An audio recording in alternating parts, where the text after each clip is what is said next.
Welcome students. AP EAMCET 2024 counselling schedule notification కూడా release చేయడం జరిగింది. కానీ సెకండ్ ఫేజ్ రిజల్ట్స్ రాలేదు, ఇంకా డిక్లరేషన్ సబ్మిట్ చేయమనే ఉంది.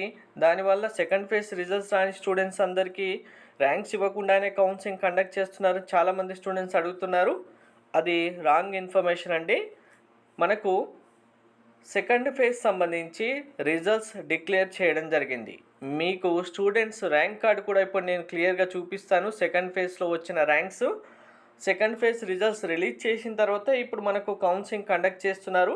ఒకవేళ ఎవరైనా ఇప్పటి వరకు మీ సెకండ్ ఫేజ్ రిజల్ట్స్ చెక్ చేసుకోకపోతే వెబ్సైట్ ఓపెన్ చేసి డౌన్లోడ్ ర్యాంక్ కార్డ్ పైన క్లిక్ చేసి మీ డీటెయిల్స్ ఎంటర్ చేయండి. మీకు సెకండ్ ఫేజ్ రిజల్ట్స్ వస్తాయి. సెకండ్ ఫేజ్ రిజల్ట్స్ అనగానే మీరు ఆల్రెడీ రిజల్ట్స్ ర్యాంక్ కార్డ్ వచ్చిన స్టూడెంట్స్కి మళ్ళీ వస్తుందని కాదు.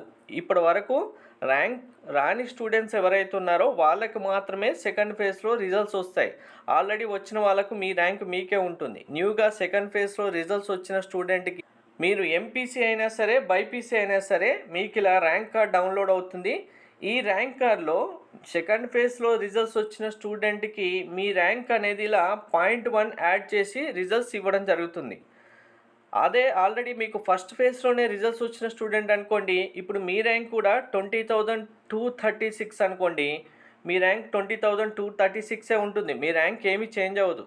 సెకండ్ ఫేజ్లో న్యూగా ర్యాంక్ వచ్చిన స్టూడెంట్కి మాత్రమే 20,236.1 వస్తుంది. అదే ఇప్పుడు మీ ర్యాంక్ ఫస్ట్ ఫేజ్ రిజల్ట్స్ వచ్చినప్పుడు 30,000 ఉందనుకోండి, ఎగ్జాంపుల్ మీ ర్యాంక్ 30,000 ఉంటుంది.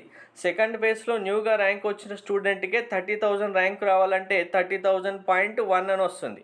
So second phase results declare చేశారు. ఇప్పటి వరకు చెక్ చేసుకొని వాళ్ళు చెక్ చేసుకోండి. మీ కౌన్సిలింగ్ సంబంధించి కంప్లీట్ గైడెన్స్ కావాలంటే డీటెయిల్స్ డిస్క్రిప్షన్లో ఉన్నాయి. Thank you.